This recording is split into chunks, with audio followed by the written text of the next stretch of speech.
Hello, my name is Stormy Rasco. On behalf of Athens State University College of Education, I will discuss various emerging technologies and how I can use them as an instructional designer to support my adult learners.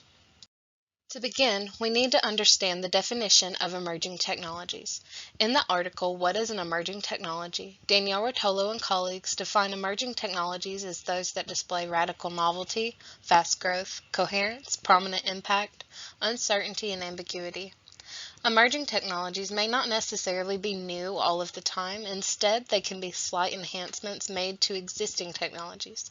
This term is reserved for technologies that are expected to expand and have a prominent impact on business, education, and society in general. Instructional designers typically rely on data analytics to design and edit courses. Because there is no one method, instructional designers have to cater to a variety of learners. This can limit the usefulness and relevance of a course by limiting the ID on which content is appropriate and for whom. This is why AI or artificial intelligence is expected to change the game of instructional design. AI-driven virtual coaches are what you would expect from a real-life coach or mentor. The difference lies specifically within the technology. Virtual coaches can assist you with many daily tasks. However, the virtual coaches I am discussing are those that assist organizations in employee development and training. The frameworks associated with this technology are supplement the instructor and connect the dots. Another example of AI in the workplace is personalization of learning. Asha Pandey with the e-learning industry explains that when designers utilize AI and big data, learning and development teams can create highly customized learning experience for employee training. The frameworks associated with this technology are supplement the instructor, connect the dots, and engage the learner. So why virtual coaching? Let's use chatbots for an example. A chatbot is a computer program that is designed to simulate conversation with humans. Dr. Stella Lee with trainingindustry.com explains how this form of virtual coaching enhances job performance. She explains that chatbots provide clarity to employees, offering reference and instructional assistance. They provide performance support and mentoring aspects. Virtual coaching allows managers to gather data on employee performance while keeping the employee work relevant to their career development. Virtual coaching is effective and convenient. Another example of AI I discussed is personalization of learning. The role of an instructional designer is to take organizations' goals and create content that will create employee enrichment in those areas. Organization goals vary among departments, therefore this is a great example to use in workforce training. The 3 reasons I chose personalized learning is because it is learner-oriented, it displays a tailored approach, and it provides specific skill set training such as just-in-time training.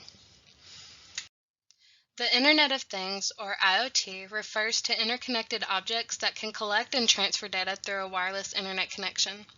This technology is expected to transform business operations tremendously over the next few years.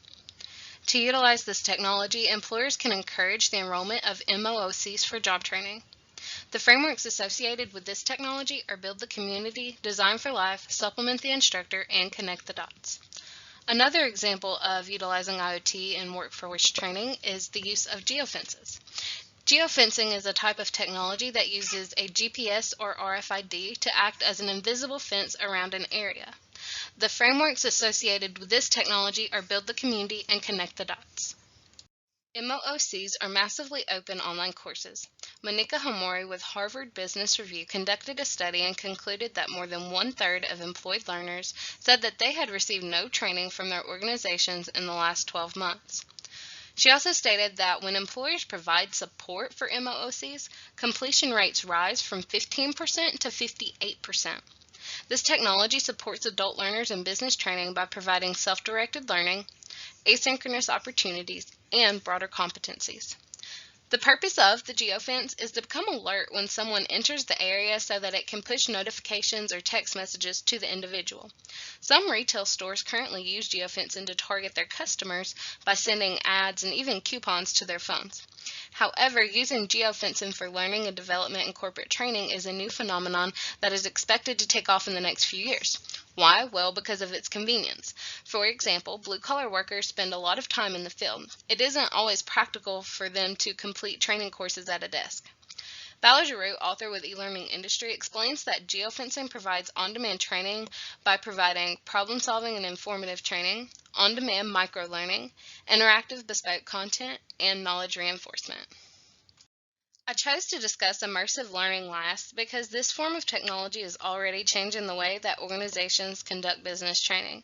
However, it is still considered emerging because it is rapidly evolving. Immersive learning is predicted to change the way that instructional designers create learning materials, especially in workforce training. First, I would like to distinguish the difference in 360-degree videos and AR and VR. 360-degree videos are shot using multiple cameras or an omnidirectional camera. It creates a spherical view. VR and AR take the viewer into a digital world per se and create a real-life immersion. VR is complete immersion, while AR is considered semi-immersion. Apps such as Pokemon Go use AR. Using 3D immersion in corporate learning, it reaps many benefits. The frameworks associated with each of these examples are Engage the Learner and Design for Life. The reasons I chose to discuss 360-degree videos is that this form of technology provides virtual exploration, transformation of online tutorials, and video conferencing tools, and it provides adult learners with asynchronous learning opportunities. As quoted from designingdigitally.com, this form of learning is especially useful in workforce training for these specific reasons. 360-degree videos allow clickable annotations to be added that can send viewers to other videos. For example, let's say that a retail worker earns a promotion to shift lead. The employee may watch videos with clickable links that will not only allow the employee to experience real-life scenarios, but also provide them with leadership scenarios as well. This form of 360 video is actually called a branching video. Virtual and augmented realities are currently being utilized by many companies. However, it is constantly evolving and expanding for many reasons. First, this form of technology is somewhat new, so many find it very interesting. For this reason, it instantly engages those who use it. As I stated, VR and AR differ by the depth of immersion that is provided. However, both offer interactive learning experiences. Businesses are using this form of technology to transform training by placing employees in real-life situations, except for virtually. VR and AR can be used for a plethora of training opportunities. An unknown author from roundtablelearning.com explains that from employee onboarding to safety training to product training and so forth, the experiences with AR and VR in the workplace are limitless. In this presentation, I've discussed 3 various technologies and provided 2 examples for each. I've discussed the benefits and frameworks associated with each technology provided. This concludes my presentation on the emerging technologies that I plan to use to support my adult learners. Thanks for watching.